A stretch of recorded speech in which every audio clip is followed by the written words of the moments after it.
Assalamualaikum warahmatullahi wabarakatuh. Alhamdulillahirabbil alamin. Wassalatu wassalamu ala Rasulillah wa ala alihi wa ashabihi wa man tabi'ahum bi ihsan ila yaumiddin. Amma ba'd.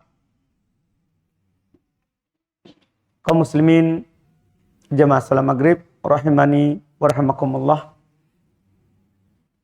Alhamdulillah, kembali kita melanjutkan kajian kitab Bulughul Maram. Di malam hari ini kita akan membahas babul i'tikaf wa qiyam Ramadan. Bab tentang i'tikaf dan salat di malam hari di bulan Ramadan. Kata beliau rahimahullah, Al-Hafidz Ibnu Hajar rahimahullah, babul i'tikafi wa qiyam Ramadan. Bab tentang i'tikaf dan berdiri salat di bulan Ramadan. Beliau sampaikan hadis yang pertama, kata beliau, an Abi Hurairah radhiyallahu taala anhu qala anna Rasulullah sallallahu alaihi wasallam qala man qama Ramadan imanan wa ihtisaba ghufira lahu ma taqaddama min dambihi. Muttafaqun alaih. Hadis riwayat Imam Al-Bukhari dan Imam Muslim. Kata beliau dari Abu Hurairah radhiyallahu taala anhu, Nabi sallallahu alaihi wasallam beliau bersabda, man qama Ramadan, siapa yang berdiri, yaitu salat di malam-malam Ramadan, imanan, karena keimanan, wahtisaba, dan karena mengharap pahala dari Allah. Itu dia ikhlas kepada Allah Subhanahu wa taala, mengharapkan balasan dari Allah Subhanahu wa taala dalam salatnya tersebut. Ghufira lahu ma taqaddama min dambihi, maka diampuni untuknya apa yang telah berlalu dari dosanya. Hadits ini menunjukkan keutamaan sekaligus disyariatkannya salat di malam-malam Ramadan. Adapun keutamaannya, siapa yang melakukannya karena Allah, maka diampuni dosanya yang telah berlalu. Diampuni dosanya yang telah berlalu. Dan tentang pensyariatan salat di malam Ramadan disebut dengan nama salat at-tarawih. Salat tarawih itu pensyariatannya banyak hadis yang menunjukkan hal tersebut. Di antaranya hadis ini, man qoma, siapa yang berdiri, yaitu salat di malam-malam dari bulan Ramadan, dan dia berdiri salat bersama imam, itu lebih utama lagi. Walaupun nanti sebentar kita akan bahas apakah boleh salat di rumah kalau salat di malam dari malam-malam Ramadan. Iya. Di sini cuma kita ingin menyebutkan disyariatkannya. Nabi SAW bersabda dalam hadis riwayat Imam Abu Daud dari Abu Dzar radhiyallahu taala anhu, man shalla ma'a imamihi hatta yansarifa kutiba lahu qiyamul lailah. Siapa yang salat bersama imam, artinya salat di malam Ramadan itu dia berjamaah. Dia salat, dia lakukan dalam keadaan berjamaah. Siapa yang salat bersama imam sampai selesai, maka ditulis untuknya salat semalam penuh. Salat satu malam penuh. Ini semuanya menunjukkan akan disyariatkannya solat di malam-malam dari malam Ramadan. Di malam Ramadan. Kemudian yang utamanya apa? Apakah solat sendiri atau solat bersama imam berjamaah? Mayoritas ulama rahimahumullah mereka berpendapat bahwa sunnah dilakukan secara berjamaah. Sunnah dilakukan secara berjamaah. Artinya kalau ada orang melakukan sholat sendiri di rumahnya tidak mengapa. Ya. Cuma lebih dianjurkan kalau berjamaah.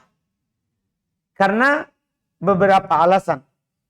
Alasan pertama, Nabi Shallallahu Alaihi Wasallam pernah melakukannya di masa beliau. Cuman beliau tinggalkan karena khawatir akan diwajibkan. Beliau pernah melakukan berjamaah di masa beliau. Sebagaimana dalam hadis yang diriwayatkan oleh Imam Al-Bukhari dan Imam Muslim rahimahumullah. Dari sahabat Zaid ibn Thabit.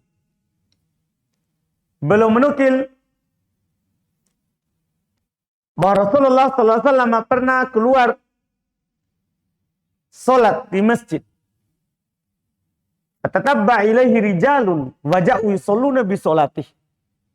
Maka para laki-laki pun semua mereka ke masjid dan solat di belakang Nabi sallallahu alaihi wasallam. Tsumma ja'u lailatan fahadaru. Ini Nabi sallallahu alaihi wasallam lakukan beberapa malam. Kemudian mereka datang lagi di malam berikutnya. Ya.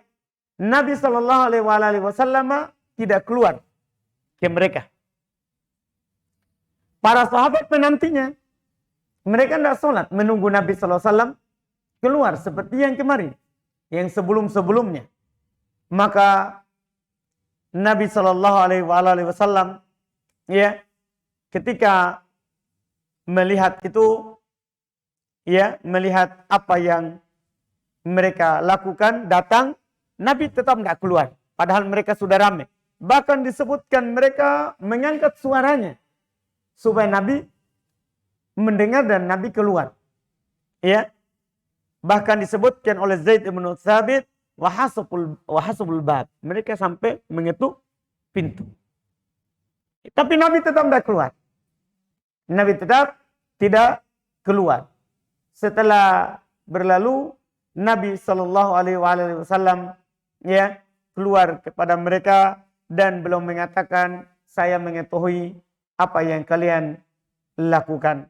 Ya, saya mengetahui apa yang kalian lakukan dan belum jelaskan, belum tidak keluar kepada mereka ya karena khawatir akan diwajibkan kepada mereka sholat itu.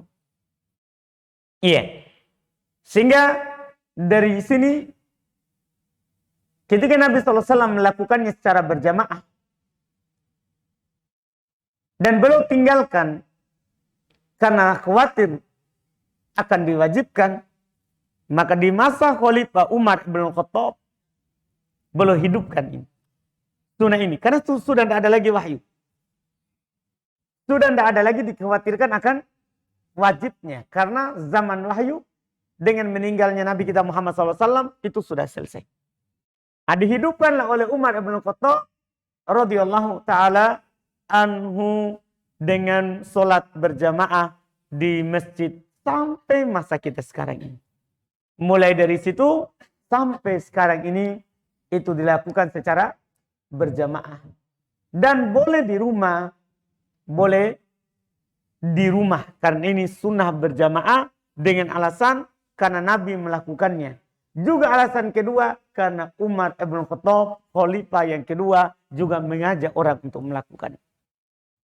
Untuk melakukannya. Adapun perkataan kita katakan tadi boleh di rumah,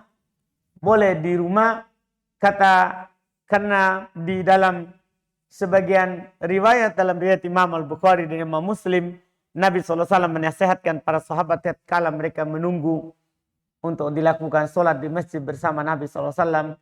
Beliau katakan, mazala bikum soni'ukum hatta dhonantu annahu sayutab alaikum. Terus menerus, ya, apa yang kalian lakukan itu, saya memperhatikannya, sampai saya menyangka bahwa itu akan diwajibkan kepada kalian. Kemudian beliau berkata, fa'alaikum bis sholati fi buyutikum. Hendaklah kalian sholat di rumah kalian. Nabi izinkan. Hendaklah kalian sholat di rumah kalian. Fa inna khaira sholatil mar'i fi baiti illa sholatal maktubah. Sungguh, sholat yang terbaik yang dilakukan oleh seorang adalah di dalam rumahnya. Kecuali sholat wajib. Kecuali sholat wajib. Sholat sunnah yang terbaik itu dilakukan di mana?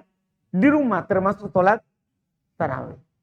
Termasuk sholat tarawih. Jadi ini yang membuat kita katakan sunnah di masjid. Tapi bagi siapa yang melakukannya di rumah, tidak mengapa. Tidak mengapa. Dibolehkan. Dibolehkan. Ini terkait dengan hukum, kemudian sebelumnya keutamaan sholat malam, ya, yang disebut dengan sholat tarawih di malam, dari malam-malam Ramadan.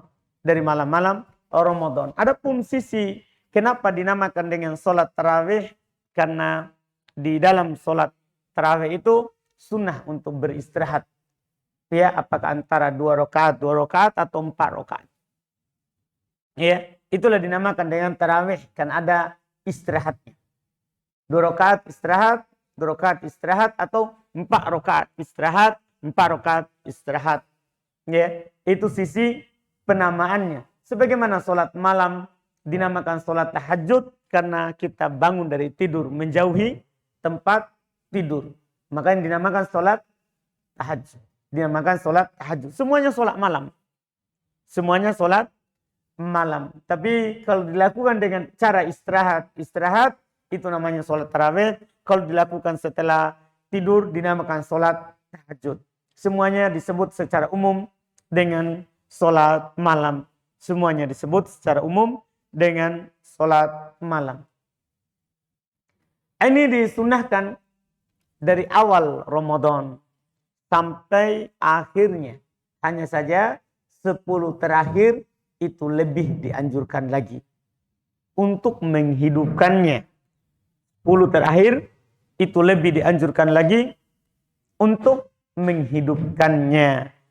Ya, makanya beliau bawakan hadis berikutnya. Kata beliau, an Aisyah radhiyallahu taala anha qalat, kana Rasulullah sallallahu alaihi wasallam idza dakhala al-ashru ay al-ashru al-akhirah min Ramadan shadda mi'zarahu wa ahya lailahu wa aiqadha ahlahu. Muttafaqun alaih. Ini hadis juga riwayat Imam Al-Bukhari dan Imam Muslim. Kata beliau dari Aisyah radhiyallahu taala anha, dia berkata, adalah Rasulullah sallallahu alaihi wasallam idza dakhala al-ash, apabila sudah masuk 10. Maksudnya 10 terakhir dari bulan Ramadan, maka Nabi sallallahu alaihi wasallam mulai syadda mi'zarah. Belum mulai mengencangkan sarungnya.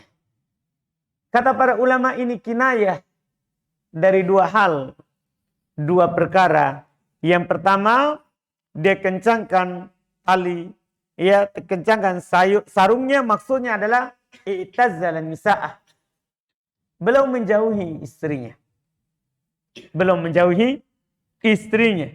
Ini ihtimal makna yang pertama. Makna yang kedua adalah at-tasmir wal jidd fil ibadah. Maksudnya adalah bersemangat dalam beribadah. Ini makna belum kencangkan sarungnya. Ya, belum kencangkan sarungnya. Ya, kinayah dari belum mendatangi istrinya karena beliau hidupkan malamnya untuk sholat, ya. Dan makna yang ketiga, makna yang kedua adalah maksudnya beliau lebih bersungguh-sungguh di dalam beribadah, kepada Allah Subhanahu wa taala. Wa ahya lailahu, dan beliau hidupkan malamnya. Wa aiqadha ahlahu, dan beliau bangunkan keluarganya. Iya, ini Nabi sallallahu alaihi wasallam. Jadi beliau bukan hanya beliau yang hidupkan malamnya, tapi juga apa? Keluarganya. Beliau bangunkan. Di sini kita melihat sunnah dari sunnah Nabi kita Muhammad sallallahu alaihi wasallam, bahwa 10 terakhir itu, disitulah kita makin bersungguh-sungguh dalam mendekatkan diri kepada Allah Subhanahu wa taala. Mendekatkan diri kepada Allah Subhanahu wa taala. Ya, ini yang perlu diingatkan di kaum muslimin, karena kadang kita di masyarakat kalau sudah 10 terakhir itu sudah tidak ada lagi. 10 pertama penuh masjid. Ya, bahkan tidak cukup. Tapi kalau 10 terakhir ramai pasar, katanya Pak Salim. Itu kenyataan Pak Salim. Itu kenyataan. Sudah sedikit orang di masjid. Padahal di 10 terakhir itulah yang paling utama dari bulan Ramadan. 10 terakhir itulah yang paling utama dari bulan Ramadan. Iya, ini menyelisihi bulan Muharram. Kalau bulan Muharram 10 pertama itu yang paling utama. Iya, sebagaimana juga bulan Dzulhijjah itu paling utama 10 pertama. Nah, kalau bulan Ramadan 10 terakhir. Bulan Ramadan adalah 10 terakhir.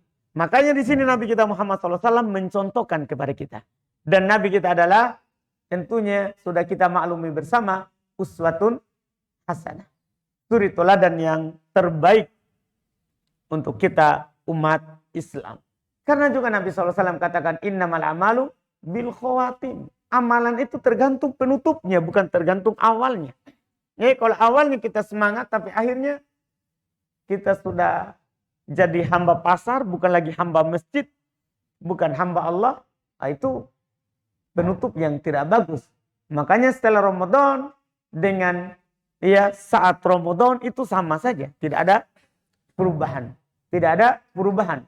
Karena disebabkan kelalaian kita kepada Allah Subhanahu wa taala. Ditambah lagi kita ketahui bersama di 10 terakhir itulah terdapat satu malam yang lebih baik daripada 1000 bulan. Kita maklumi bersama itu. Yang Allah Subhanahu wa taala katakan Lailatul Qadri khairun min alfi syahr. Malam Lailatul Qadar itu lebih baik daripada 1000 bulan. Lebih baik daripada 1000 bulan. Artinya kita beribadah di situ itu sama dengan kita beribadah 1000 bulan.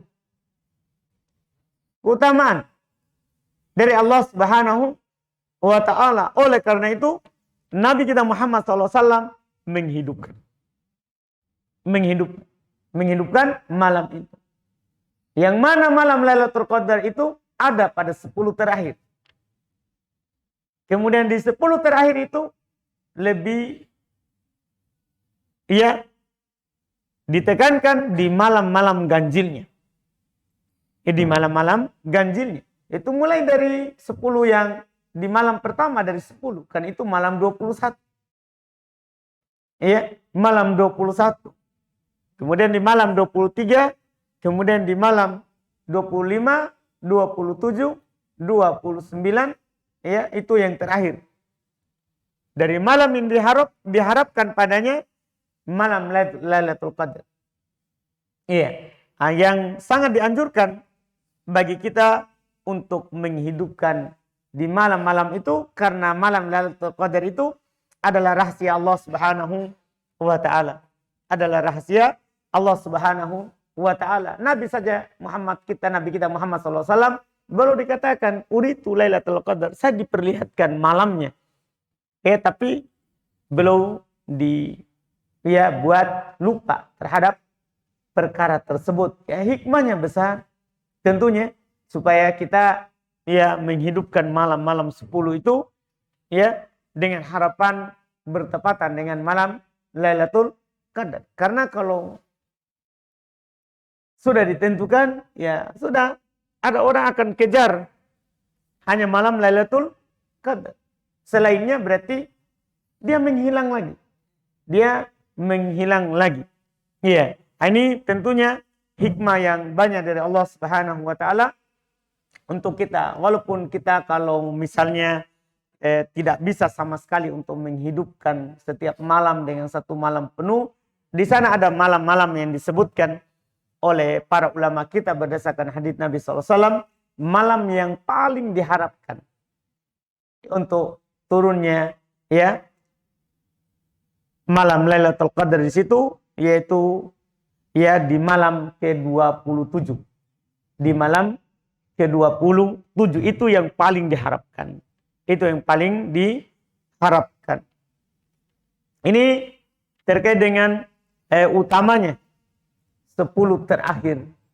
10 terakhir.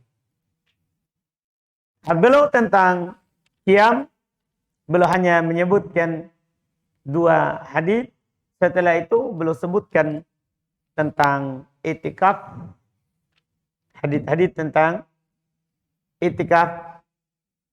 Dan nanti akan kita bahas lagi terkait dengan tadi malam Lailatul Qadar tadi. Karena beliau nanti akan ulang. Tadi itu terkait dengan keutamaan sholat di malam-malam dari malam Ramadan. Kemudian lebih utama itu 10 terakhir. Adapun tentang Lailatul Qadarnya, insya Allah akan datang pembahasannya. Di mana malam yang sangat diharapkan seperti tadi yang kami isyaratkan, akan datang haditsnya. Insya Allah Ta'ala saat datang haditsnya, kita akan menyebutkan ulang terkait dengan Lailatul Qadar itu sendiri, di mana dan apa sebagian tandanya yang disebutkan oleh Nabi SAW, serta apa keutamaan khusus kalau kita sholat di malam itu. Apa keutamaan khusus kalau kita sholat dan beribadah kepada Allah Subhanahu wa taala di malam itu, dan ibadah apa saja yang punya nilai di malam itu. Insya Allah itu kita akan sebutkan saat beliau sebutkan nanti di hadits yang beliau bawakan insya Allah setelah pembahasan itikaf. Setelah pembahasan itikaf. Nanti kita ulang lagi. Ini cuman isyarat saja tentang sholat malamnya. Tentang sholat malamnya. Kemudian di 10 terakhir disunahkan bagi kita untuk beritikaf. Disunahkan bagi kita untuk beritikaf. Itikaf itu untuk mendukung tadi. Menjauhi istri. Itu bisa dilakukan dengan itikaf. Tanpa itikaf, sulit. Kalau kita maknakan hadis tadi, sadda mi'izzaru artinya dia jauhi istrinya. Itu tentunya dengan itikaf terpenuhi. Karena orang itikaf nanti kita akan sebutkan hukumnya. Tidak boleh dia mendatangi istrinya. Walaupun di malam hari. Dia harus di masjid. Tidak boleh dia keluar dari masjid kecuali kebutuhan manusiawi. Buang air besar, buang air kecil, yang kita akan sebutkan nanti. Nah itu mendukung apa yang kita katakan tadi itu, bahwa 10 terakhir itu Nabi SAW mengencangkan tali sarungnya, ikatan sarungnya dengan makna belum menjauhi istrinya. Cuman makna kedua juga bagus, yaitu Nabi lebih lagi dalam beribadah kepada Allah, itu juga cocok bagi orang yang belum menikah. Nanti kan Pak Salim gimana caranya kalau dibilang belum jauhi istrinya? Oh ada di bapak tak? Baik, baik. Jadi belum kita jauhi bapak tak? Ya. Alhamdulillah. Oh, belum bilang ada bapak tadi. Kasih nikah cepat. Mau sekali supaya pakai Ramadan. Alhamdulillah. Semoga dimudahkan Pak Salim. Amin. Alhamdulillah. Ini makna. Jadi makna-makna tadi itu supaya lebih cocok. Jadi kan ada dua makna. Bisa menjauhi istri. Makna pertama. Makna kedua. Bisa lebih tekun untuk ibadah. Itu kan bisa cocok. Bagi yang punya istri ya makna pertama. Ya, dianjurkan begitu. Bagi yang belum punya istri ya makna kedua yang cocok baginya. Dan semua makna itu bisa. Semua makna itu bisa. Ya, dapat di makna hadis. Setelah itu, seperti yang Anda bilang tadi, dianjurkan 10 terakhir itu beritikaf dan mendukung makna yang itu tadi. Iya. Kata beliau wa anha, itu beliau sampaikan hadis dari Aisyah. Anna Nabi sallallahu alaihi wasallam kana ya'takiful ashrul awakhir min Ramadan hatta tawaffahullah. Tsumma atakafa azwajuhu min ba'dihi. Muttafaqun alaih. Hadits riwayat Imam Al-Bukhari dan Imam Muslim. Dari Aisyah radhiyallahu taala anha beliau berkata, bahwasanya Nabi SAW belum beritikaf. Beritikaf. Apa artinya beritikaf? Itikaf artinya al-maqam fil masjid. Berdiam di masjid. Ya. Tinggal di masjid. Itu beritikaf. Di 10 terakhir dari bulan Ramadan. Sampai beliau wafat. Setelah itu, para istri beliau yang itikaf. Setelah Nabi meninggal. Jadi Nabi SAW beritikaf. Itu selama 8 Ramadan berarti. Selama 8 Ramadan. Karena Ramadan itu diwajibkan oleh Allah Subhanahu wa taala di tahun kedua Hijriah. Ramadan diwajibkan oleh Allah Subhanahu wa taala di tahun kedua Hijriah. Di bulan Sya'ban itu diwajibkan. Di Makkah tidak ada kewajiban puasa Ramadan. Tidak ada. Nanti hijrah ke Madinah di tahun beliau hijrah setelah dakwah di Makkah 13 tahun. Setelah itu pindah ke Madinah. Di tahun pertama di Madinah belum wajib berpuasa. Di tahun kedua baru wajib berpuasa. Dan beliau di Madinah itu hanya 10 tahun. Hanya 10 tahun. Iya. Di tahun pertama, di tahun kedua Hijriah. Di tahun kedua Hijriah. Di situ disyariatkannya berpuasa di bulan Ramadan. Di situ juga disyariatkannya sholat Id. Semua terkait dengan Ramadan. Ya, semua terkait dengan Ramadan. Di situ pula diwajibkan zakat fitri, pun terkait semua dengan Ramadan di tahun itu. Nabi SAW di situ beritikaf mulai situ sampai wafat. Sampai wafat. Iya. Ini yang dikatakan oleh Aisyah radhiyallahu taala. Setelah itu istri beliau yang itikaf. Apa faedah dari hadis ini? Yang pertama ini disyariatkannya itikaf. Disyariatkannya beritikaf. Dan hukumnya itikaf ini sunnah. Hukumnya beritikaf sunnah. Artinya tidak wajib, cuman kalau kita lakukan itu adalah sesuatu yang ya tentunya ada pahala dari Allah Subhanahu wa taala. Dan itikaf ini kita isyaratkan tadi disunahkan untuk di masjid. Bukan di rumah. Beda kalau pembahasan tadi kita sholat malamnya.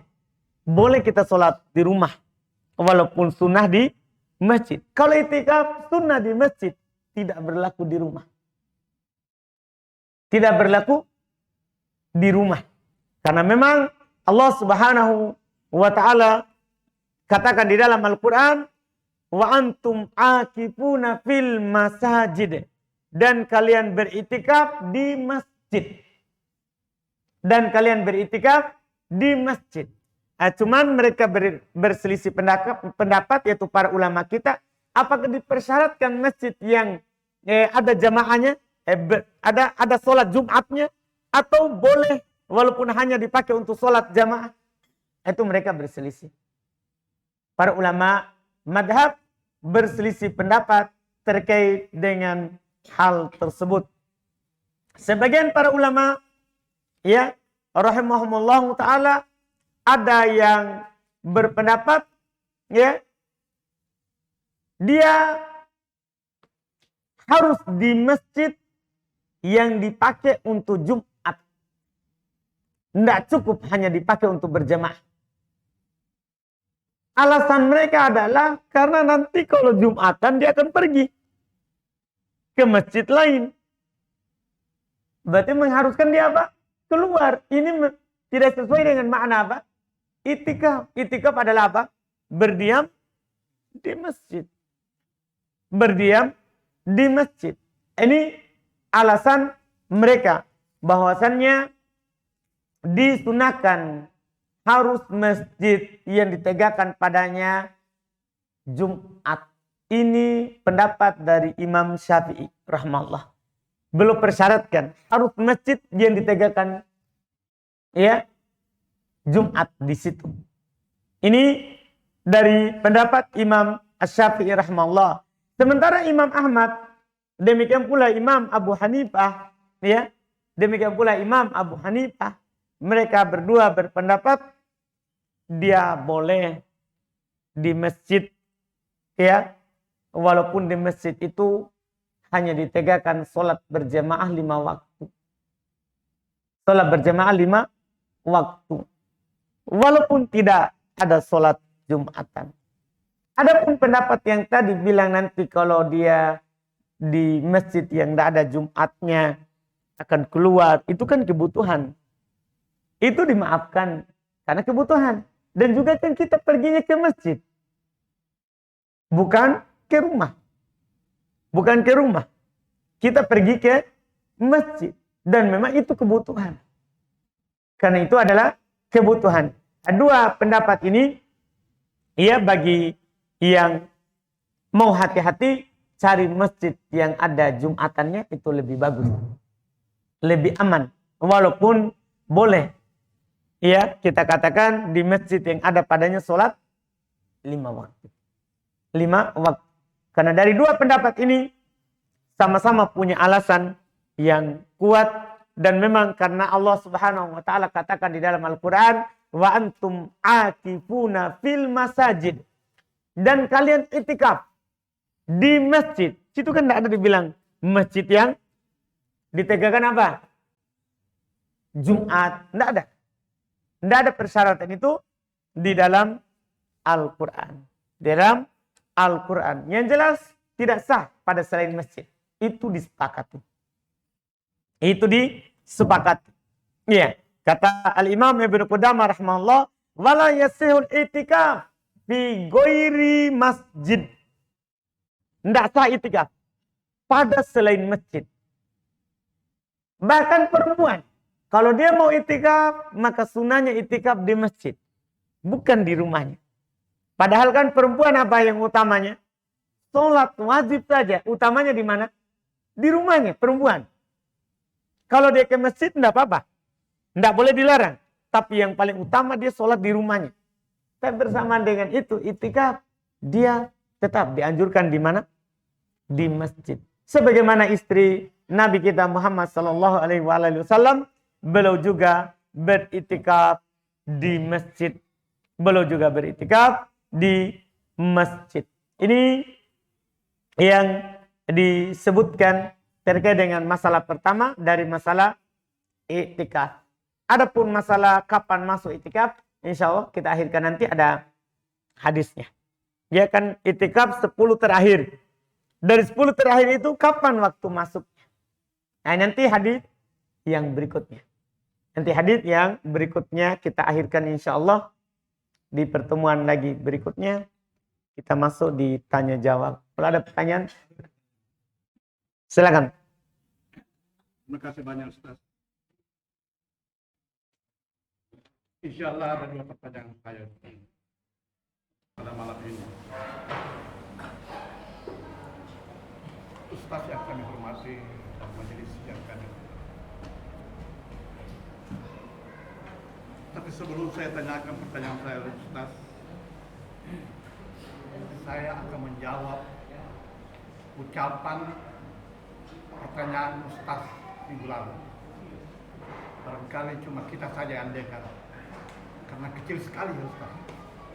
Pertanyaan Ustaz itu, ucapan Ustaz itu maknanya sangat dalam, lebih dalam daripada laut Banda, Masya Allah. lebih luas daripada samudra. Ustaz hanya singkat, tapi maknanya luar biasa. Dan saya terharu Ustaz, karena persis terbayang wajah yang sangat saya cintai. Wajah yang sangat saya cintai dan sangat mulia setelah Allah dan Rasul. Jadi waktu itu Ustaz saya tidak jawab. Saya hanya mengalihkan saja. Oh, kita disorot oleh kamera. Mungkin Ustaz ingat. Saya tidak jawab. Pada malam ini dengan isi Allah saya akan jawab pertanyaan Ustaz ini. Terus terang saja Ustaz, jujur saja. Itu ibu saya, Ustaz. Dia menguasai 3 bahasa. Bahasa Bugis, bahasa Makassar, dan bahasa Indonesia. Masya Allah. Yang tadinya saya punya ibu Ustaz, itu tahu Ustaz. Tadinya dia tahu. Nanti ada program pemerintah tahun 63, pemberantasan Betawi, itu saya sekolah.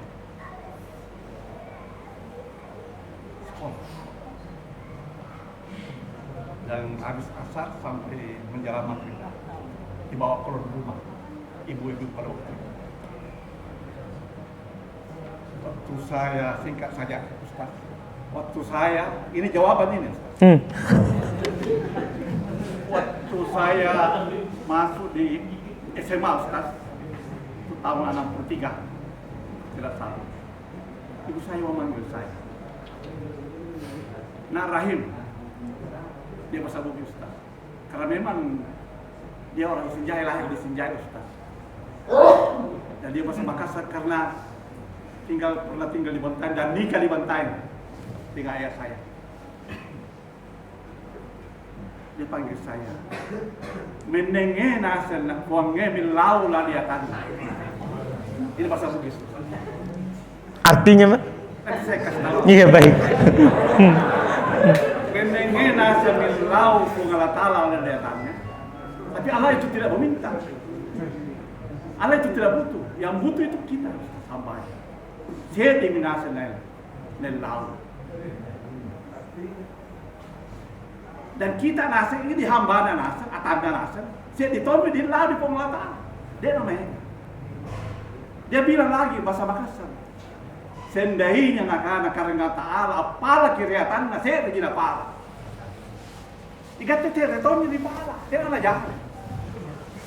Bahasa Indonesianya Ustaz. Sendahinya katanya Allah meminta kepada hambanya, tapi Allah itu tidak butuh, kata ibu saya. Yang butuh itu kita, tapi seandainya Allah itu meminta kepada hambanya, satu yang diminta. Apa itu? Kata ibu saya, ikhlas. Kita nak satu saja diminta kepada Allah, tidak banyak. Apa itu? Redanya saja Allah. Itu kata ibu saya. Itu jawab pertama Ustaz. Baik, Pak. Jawaban kedua Ustaz, tentang pertanyaan Ustaz, ucapan Ustaz pada malam itu, pada pekan yang lalu, sangat saya terharu. Abu Hurairah berkata, aku pernah mendengar Rasulullah bersabda, sungguh orang yang pertama kali dihisab pada hari kiamat kelak adalah orang-orang yang mati syahid.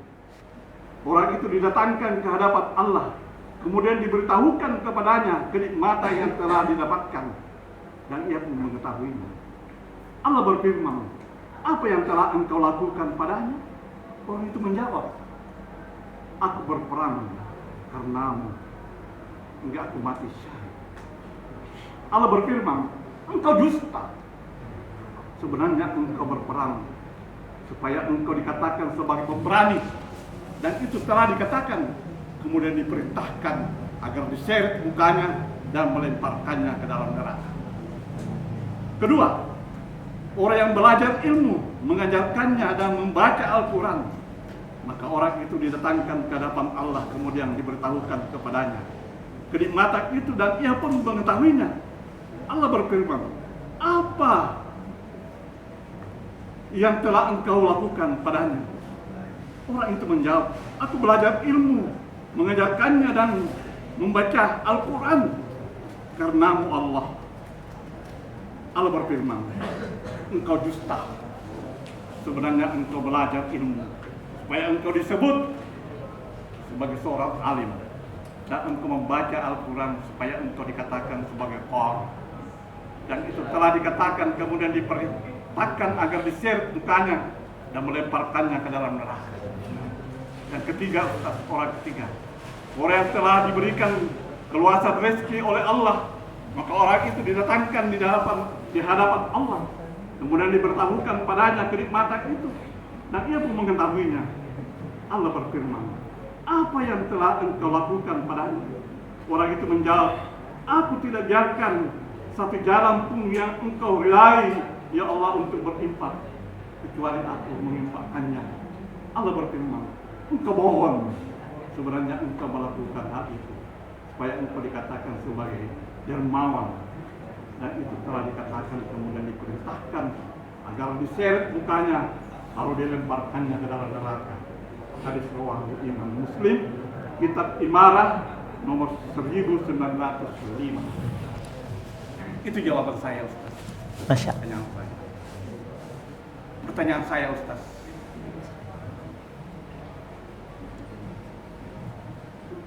apa itu ikhlas? Apa itu ikhlas? Apa itu ridhanya Allah? Itu satu. Yang kedua dijawab dulu. Apa? Baik, Masya Allah. Alhamdulillah. Iya, jadi Masya Allah. Jadi Pak Haji Rahim, Masya Allah, kita lihat ya, beliau di rumah sudah catat faedah-faedahnya. Alhamdulillah. Di pekan lalu itu padahal memang saya hanya bilang berdua sama Haji Rahim. Pada saat beliau salaman, ada saya bilang, tidak ada yang mungkin yang dengar. Jadi itu yang beliau mungkin dengar itu cari pembahasannya Masya Allah. Iya, hadis yang beliau sampaikan, hadis riwayat Imam Muslim tentang orang beramal tapi tidak ikhlas. Tapi tidak ikhlas. Ya, sekarang apa itu ikhlas? Apa itu ikhlas? Ikhlas itu yang paling mudahnya dipahami adalah apa yang dikatakan oleh Allah Subhanahu wa taala di ayat terakhir, Pak, di surat Al-Kahfi 110. Allah Subhanahu wa taala katakan, "Qul innama ana basyarum mitlukum yuha ilayya annama ilahukum ilahu wahid. Faman kana yarju liqa'a rabbih falyamal amalan solihan wala yusyrik bi ibadati rabbih ahada." Ini kata terakhir ini, inilah ikhlas. Jadi Allah katakan kepada nabinya, "Qul," katakan wahai Muhammad. Katakan wahai Muhammad kepada umatmu, "Innama ana basyarum mitlu." Saya ini tidak lain, hanya manusia seperti kalian. Artinya tidak boleh kita menyembah Nabi. Karena Nabi adalah manusia biasa. Yuha ilayya, katakan juga bahwasanya diwahyukan kepadaku, annama ilahukum ilahu wahid. bahwa sembahan kalian adalah cuma satu. Artinya tidak boleh diduakan. Sembahan kita cuma Allah. Apapun yang kita lakukan harus karena Allah. Itu makna ikhlas. Apapun itu harus karena Allah. Kapan kita berperang supaya dikatakan pemberani? Kita baca Quran supaya dikatakan qori. Kita menyampaikan sesuatu supaya dikatakan berilmu. Kita bersedekah supaya dikatakan dermawan. Ini namanya bukan karena Allah. Berarti kita punya ilah. Ilah itu maknanya sembahan. Apapun itu. Yang lain selain Allah. Kalau seperti itu. Jadi Allah katakan bahwasannya annama ilahukum ilah wahid. Sembahan kalian hanya satu. Kalau begitu, kata Allah, faman kana yarju liqa'a rabbih, maka siapa yang mengharapkan perjumpaan dengan Robnya, kalau memang dia beramal ini untuk masa depannya nanti, ketika dia berjumpa dengan Allah, yang alladzi laisa bainahu wa bainahu tarjuman, yang tidak ada antara dia dan Allah nanti terjemah. Iya, mau bahasa Makassar, bahasa Bugis, bahasa Indo, tidak perlu penerjemah. Nah, siapa yang mengharapkan berjumpa dengan Robnya, kan ilahnya satu. Maka siapa yang mengharapkan berjumpa dengan Robnya, falyamal amalan soleh.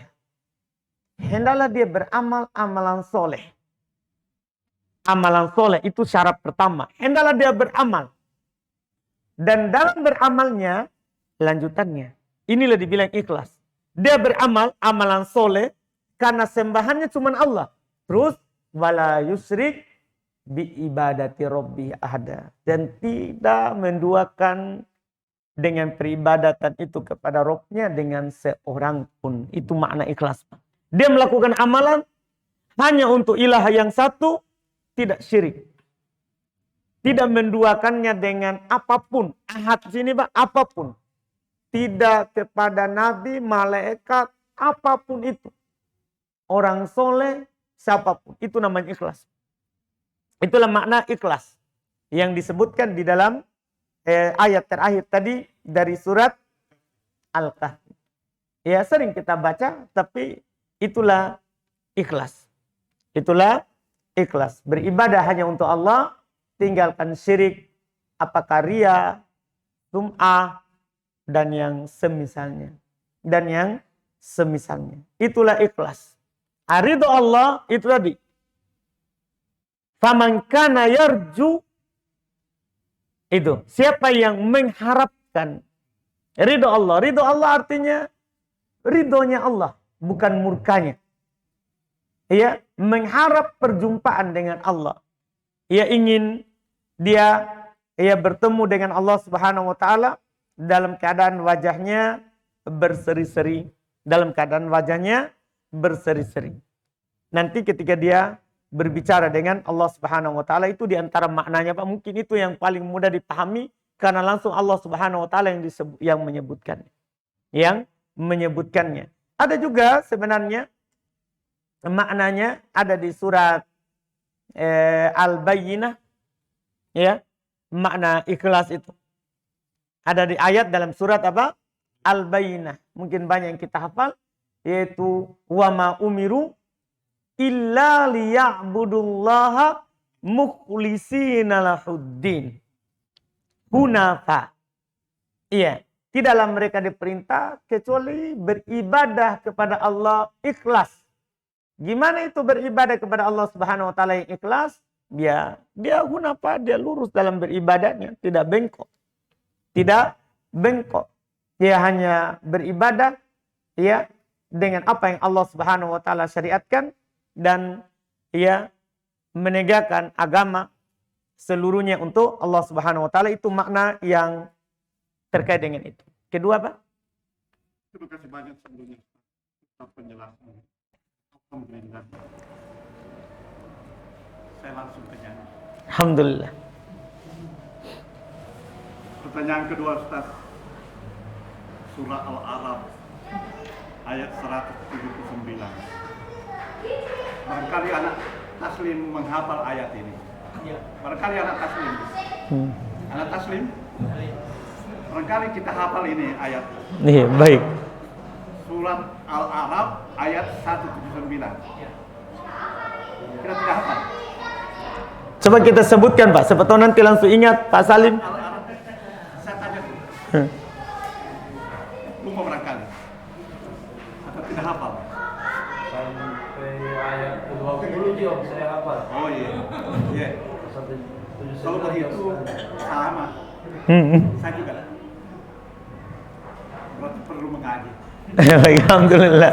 Mengaji saya juga sama. Alhamdulillah. Artinya Ustaz,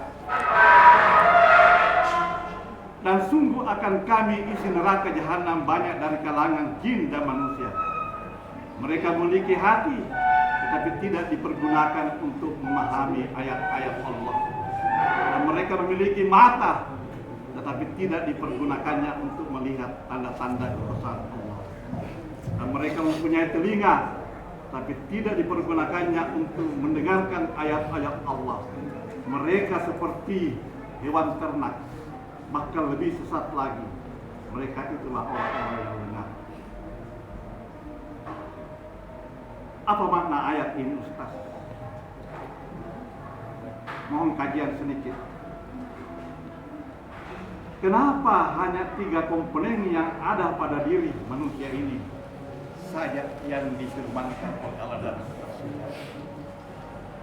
Padahal ada kaki, ada tangan yang tidak sedikit berbuat dosa besar. Baik. Ini pernah kejadian, Ustaz, di Bulukumba, di kampung saya.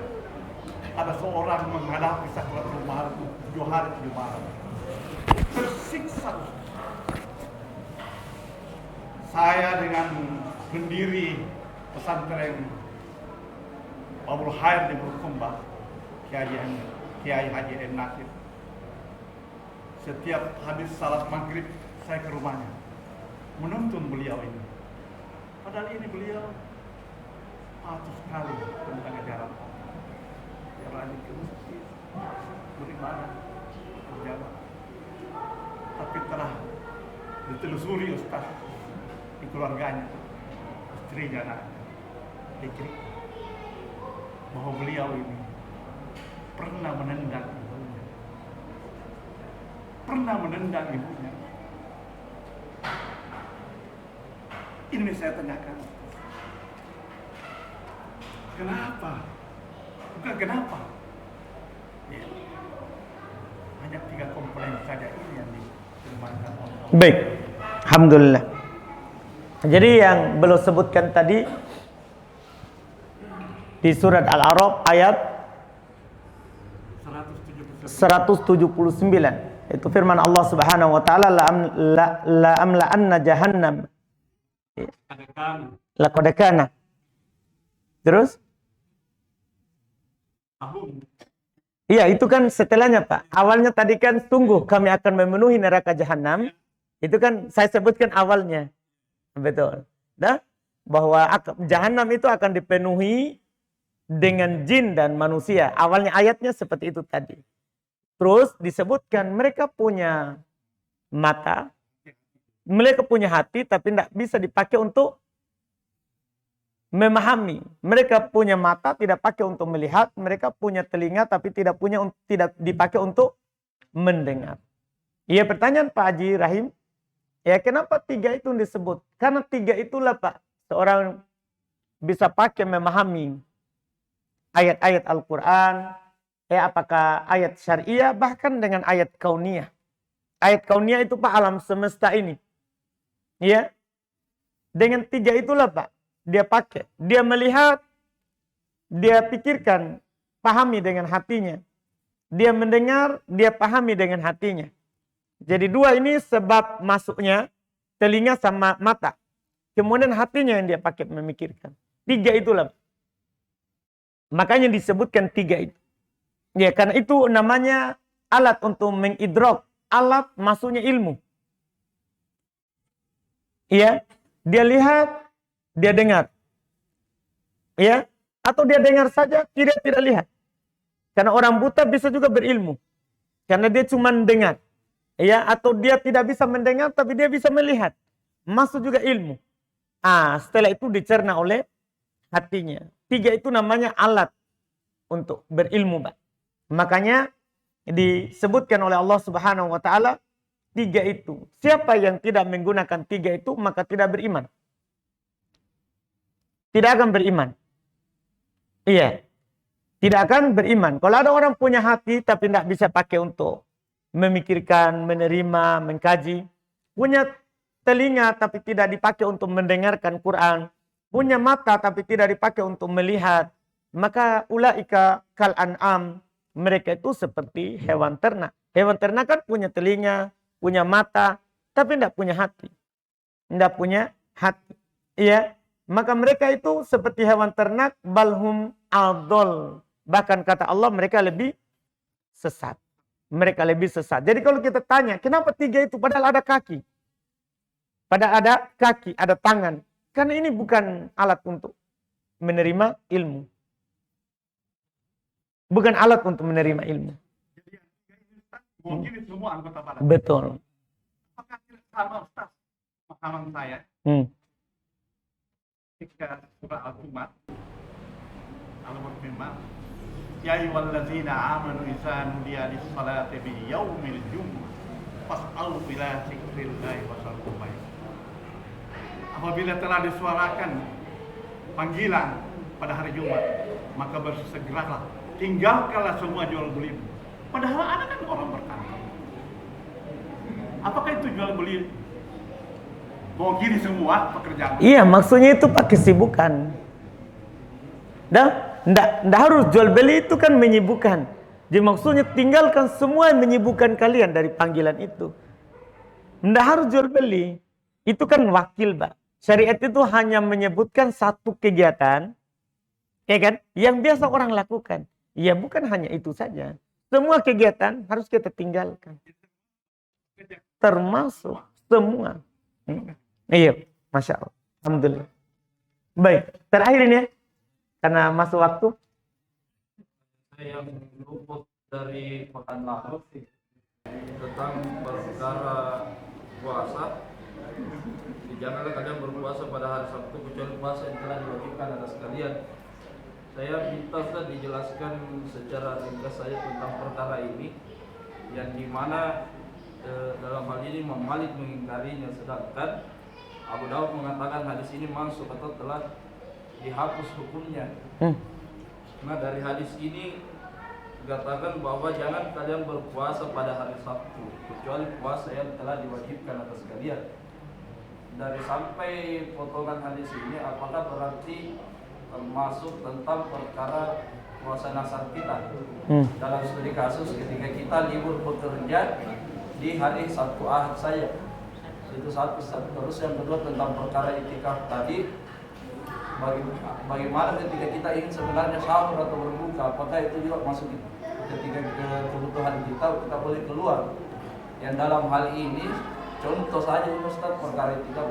Kalau di sini itikaf tidak ada sahur, tidak ada. Baik, Masya Allah. Alhamdulillah. Baik Pak Salim. Jadi untuk pertanyaan Pak Salim yang tadi, yang awal, itu kan penyebutan pendapat Pak, bahwa Imam Malik mengatakannya mungkar. Kan kita sudah jelaskan kemarin bahwa yang sahih adalah mauquf. Itu dari ucapan sahabat. Yang dianggap dhaif itu adalah dari ucapan Nabi sallallahu alaihi wasallam. Nabi sallallahu alaihi wasallam. Dan makanya kita katakan dilarang berpuasa menyendirikan. Sabtu saja. Adapun Sabtu Ahad kan kita sudah bilang pekan lalu boleh. Kalau Sabtu Ahad boleh, atau Jumat Sabtu boleh. Seperti itu, Pak. Yang tidak boleh adalah kita sendirikan. Ahad, Senin boleh. Nah, ya. Kalau puasa nadar yang kita sebutkan tadi, kalau kita bernadarnya nadar mutlak untuk berpuasa, itu kan bebas, Pak. Bebas. Jangan pilih hari terlarang. Jangan pilih hari terlarang. Ya, kecuali memang kita sudah bernadar, saya akan berpuasa hari Sabtu. Itu namanya nadar muqayyad, Pak. Nadar yang kita sebutkan harinya. Maka tidak apa-apa. Itu kan puasa wajib. Yang kita bicarakan kemarin yang tidak boleh Sabtu itu disendirikan puasa apa? Puasa sunnah. Kalau puasa wajib, wajib kita lakukan. Kita bernadar untuk puasa hari Jumat. Wajib kita puasa. Kan puasa wajib. Kalau nadar itu kan wajib. Jadi tidak masuk, Pak, kalau nadar. Tidak masuk kalau nadar. Baik. Untuk pertanyaan yang kedua, terkait dengan orang itikaf. Iya. Kebutuhan manusia tadi apakah makan juga? Iya, makan boleh ke rumah kalau tidak ada yang bawa. Makan boleh ke rumah kalau tidak ada yang bawa. Tapi kalau ada yang bawa, tidak boleh ke rumah. Ya kan? Misalnya sini hanya ada buka. Sahur tidak ada. Boleh kita pergi ke rumah untuk makan. Tapi hanya makan saja, Pak Salim. Tidak boleh mampir di istri.